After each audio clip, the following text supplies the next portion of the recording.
Quand arrive cet instant très chargé en émotions où un youtubeur dépasse le palier des 4000 abonnés, il est d'usage qu'il sorte une petite vidéo spéciale dans le but de remercier sa fabuleuse communauté. La même qui en commentaire poste affectueusement « Excuse-moi mais tu fais des vidéos pour les vues donc bon ta gueule ».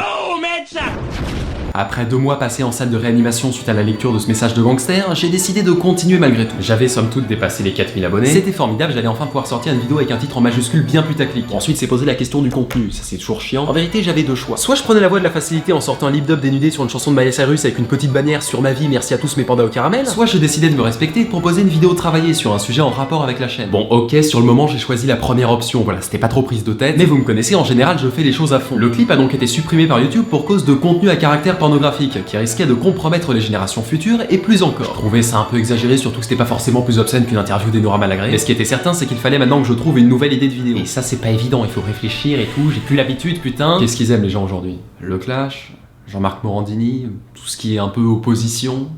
Ah, peut-être qu'on tient quelque chose.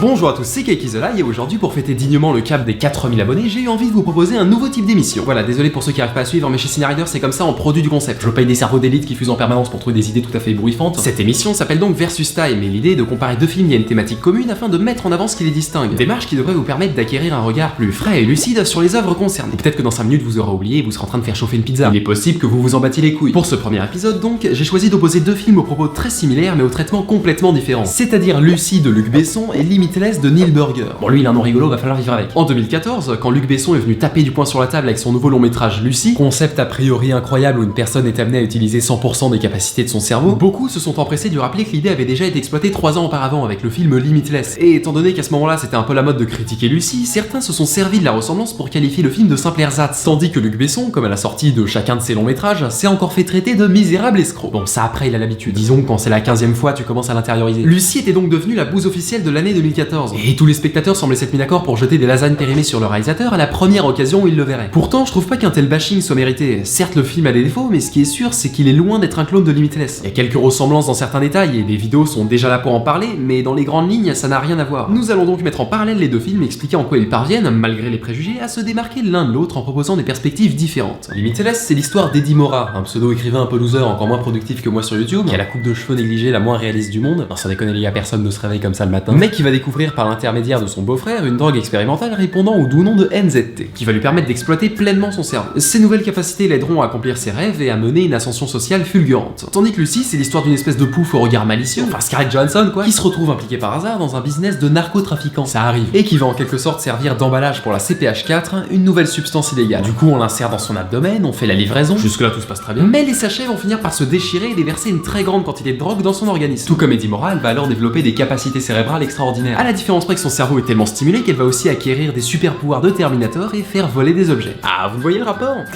Moi non plus, ça n'a strictement aucun sens. Mais attention, c'est justifié scientifiquement, Morgan Freeman en parle au début. Et si même Morgan Freeman le dit, avec sa voix suave de Morgan Freeman, quelque part ton avis on s'en fout. Mais il faut bien comprendre que c'est la majorité du film qui est basée sur ce délire des super pouvoirs. Scarlett Johansson qui tabasse des Chinois, ça reste toujours divertissant. Mais il va aussi montrer l'ascension spirituelle du personnage, qui va progressivement se désincarner pour devenir une entité métaphysique. Donc d'un côté avec Limitless, on est face à un thriller plutôt terre à terre, alors que Lucy est clairement un film de science-fiction aux ambitions presque philosophiques. Le parcours des personnages résume finalement bien la différence de vision entre les 2 films. Eddie Mora subit une ascension sociale et Lucy une ascension spirituelle voire symbolique. Au-delà de ça, même dans la manière dont elles sont mises en scène, les 2 œuvres n'ont pas grand chose en commun. Alors que Limitless se contente d'une réalisation simple et dynamique, Lucy a souvent tendance à tomber dans le too much, avec des scènes d'action moyennement convaincantes ponctuées de punchlines un peu nulles, du genre oh là là je vais te faire bobo. En revanche, si on doit parler du montage, j'ai trouvé le film de Besson plus audacieux et intéressant. Il joue en effet constamment sur des parallèles entre ce que subit Lucy et d'autres événements hors contexte, afin de donner plus de sens et d'ampleur aux situations, en créant une sorte de métaphore. Par exemple, la scène où Lucy se fait violemment kidnapper est interrompue par des images où une antilope est pourchassée par des guépards. En mode documentaire animalier, tu vois pas ce que ça fout là, renvoyant au caractère sauvage de la scène et donc aux prémices de l'évolution. Ce qui est cohérent avec la globalité du film, puisque Lucy ne cesse d'évoluer au sens darwinien du terme. Mais toujours au niveau du montage, il est bon de préciser que cette évolution est représentée par des panneaux de texte qui s'affichent tout au long de la trame et qui indiquent à quel pourcentage Lucy exploite son cerveau. Un effet compte à rebours plutôt cool qui m'a un peu fait penser à Majora's Mask. masque. Mais calmons-nous, on n'est pas non plus là pour produire une analyse détaillée. Il y a déjà 3 qui se sont endormis, c'est lamentable. Ce qui nous intéresse donc, c'est la comparaison, et on peut trouver d'autres points de divergence assez importants entre les deux métrages. Comme vous avez dû le remarquer, le rapport qu'entretiennent les deux protagonistes avec la drogue est très différent. D'une part, Eddie est consentant et désire consommer ses médicaments pas très légaux pour échapper à sa vie sans intérêt, tandis que Lucy en subit les effets malgré elle. Ça peut être une excuse pas trop mal d'ailleurs. Si un jour par hasard vous revenez d'une soirée avec Lil Wayne et vous êtes un peu high, vous pouvez expliquer à Monsieur Lachang que c'est la faute de narcotrafiquants nonchalants qui vous ont disséqué l'abdomen. Bon, après il faut bien l'amener forcément. En tout cas, là où la drogue est un simple prétexte dans Lucy, il s'agit d'une véritable thématique dans Limitless. Le héros en consomme secrètement, en devient dépendant, possède un stock de pilules limité et doit lutter contre les effets secondaires. De plus, on comprend vers la moitié du film que tous les autres individus à avoir touché à ce fameux NZT s'en sont assez mal sortis. Tenez, regardez comme cette femme boite. C'est absolument triste. RT si t'as un cœur. Alors que dans Lucy, l'action de la CPH4 ne se dissipe jamais. Certes, il y a quelques effets indésirables à un moment dans l'avion, mais c'est juste une scène pour faire stylé, hein. En dehors de ça, la drogue n'a vraiment aucune importance. Elle aurait pu obtenir ses pouvoirs grâce à une morsure de poney, on aurait le même film. En revanche, un thème commun aux deux œuvres, vous l'avez à peu près capté, c'est l'intelligence, et on peut essayer de comprendre plus précisément comment elle se manifeste chez chacun des deux personnages. Dans Limitless, rien de véritablement surprenant. Les facultés de compréhension d'Eddie explosent et sa mémoire ne présente désormais plus aucune faille. En l'espace de quelques jours, il devient alors une pure encyclopédie vivante, capable d'assimiler instantanément des notions et d'établir des raisonnements infaillibles. Et c'est pour cette raison qu'il choisit de faire carrière à Wall Street et de complètement niquer le game avec des projets révolutionnaires. C'est-à-dire que d'un côté t'as Nestor et Jean-Claude qui s'amusent avec des divisions euclidiennes, puis de l'autre t'as le nouveau qui arrive et qui t'explique en quoi miser gros sur du court terme permettrait un frémissement à la hausse suivi d'une transformation des rumeurs en équation. Automatiquement ça crée un petit décalage, donc il devient tout de suite très haut placé et cette ascension restera la finalité de son projet. Du côté de Besson, disons que c'est un peu plus farfelu. Je sais pas trop où il a voulu en venir. Contrairement à Limitless qui reste assez convenu sur ce point, Lucy propose une conception atypique et plutôt discutable de l'intelligence. Par exemple, à partir du moment où Lucy acquiert ses nouvelles capacités, elle ne présente plus aucun signe d'émotion. Ce qui fait que le reste du film elle va être aussi expressif qu'un parpaing. C'est pas la très grosse ambiance. Et forcément, on ressent plus difficilement de l'empathie. Ce choix suggère surtout qu'une grande intelligence impliquerait la disparition des émotions, les sentiments laissant entièrement place à un pragmatisme exacerbé. Mais quand je dis que ces sentiments disparaissent, c'est pas des conneries. C'est-à-dire qu'à peine elle se réveille, elle commence déjà à flinguer 3 Chinois. Ensuite, à ce stade du film, on peut estimer que son degré d'intelligence est si élevé qu'elle a le temps d'établir un jugement moral en un dixième de seconde. Admettons. Sauf que progressivement, on se rend compte qu'elle fait ça pendant la totalité du film. Tout le monde meurt. Vous allez pas me dire que tout le monde mérite de se faire buter. Avant, on essaie de faire la part des choses. On regarde si le mec est Charlie, je sais pas. Après, j'ai aussi pensé qu'étant donné que le personnage de Lucy se transforme peu à peu en Dieu, peut-être que cette absence totale d'empathie pouvait avoir un sens. Parce que si Dieu existe, techniquement, il est immoral. Sinon, il aurait pas créé les guerres, la famine ou Nadine Morano. Mais je vois pas en quoi l'intelligence l'inciterait à perdre toute considération pour l'humain, d'autant plus que son but global dans le film est assez altruiste. Donc c'est complètement con en fait. Enfin, de toute façon, on s'en fout. La principale différence par rapport à Limitless dans la manière dont l'intelligence est exploitée, c'est l'apparition de super pouvoirs. Peut-être que c'est crédible, j'en sais rien, mais on reste dans de la pure science-fiction et Besson s'est pas trop cassé le cul à expliquer le pourquoi du comment. Ce qui est certain, c'est que c'est vraiment à partir de là que les deux films divergent. Limitless reste une œuvre d'anticipation, tandis que Lucy, au bout d'une demi-heure, ça devient carrément X-Men. Reste à savoir quel type de divertissement vous préférez. Bon, ensuite les explosions, les cascades, les meufs bonnes, c'est sympa le temps que ça dure, mais est-ce qu'on en retient grand chose de ces films? Est-ce qu'ils ont un message à faire passer? Pour Lucy, difficile de dire le contraire, tant la dernière partie dérape en une espèce d'énorme partouze intellectuelle que même Kubrick aurait trouvé indigeste. On en retire heureusement quelques idées intéressantes sur les codifications inventées par l'homme pour lui rendre l'univers accessible, ou la transmission de connaissances comme finalité. Mais c'est assez marrant de voir à quel point cet aspect est dissocié des scènes d'action. C'est comme si tu regardais en alternance 2001 l'Odyssée de l'espace et Invasion USA avec Chuck Norris. Je comprends pas la cohérence du bordel. En ce sens, Lucy me fait un peu penser à la démarche d'un Metal Gear Solid. C'est-à-dire qu'on passe tout à fait normalement d'une situation absurde mettant en scène des Chinois équipés de lance-roquettes à un monologue existentiel sur le pourquoi de notre présence au monde. Le film fait très manga puisqu'il se prend tantôt très au sérieux, tantôt un peu moins. En attendant, là où Lucy a tendance à s'égarer dans une espèce de délire présomptueux, Limitless assume complètement son statut de film sans prétention, de par une absence de morale presque insolente. Au défilement du générique, on se retrouve à la fois surpris et frustré. Finalement, on en arrive à la conclusion que les deux films ne jouent vraiment pas dans la même catégorie et donc que la comparaison n'était peut-être pas si pertinente. Et pourtant, à mon avis, comparer Limitless à Lucy a du sens puisque cela revient à comprendre la mauvaise réception de ce dernier. En effet, Limitless correspond davantage aux attentes du spectateur qui voulait voir comment un humain était capable d'exploiter une intelligence démesurée, alors que Lucy part clairement dans du n'importe quoi. C'est pour cette raison que si un jour je rencontre une personne passionnée par le sujet, j'aurais plutôt tendance à lui conseiller Limitless. Alors qu'à l'inverse, si je rencontre une autre personne passionnée par le n'importe quoi, bah je lui dirais sûrement de regarder Lucy. En tout cas, j'ai terminé avec ce que j'avais à dire.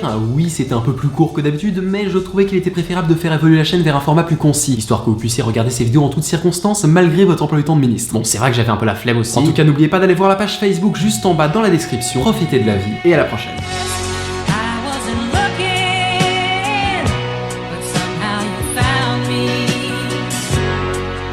To hide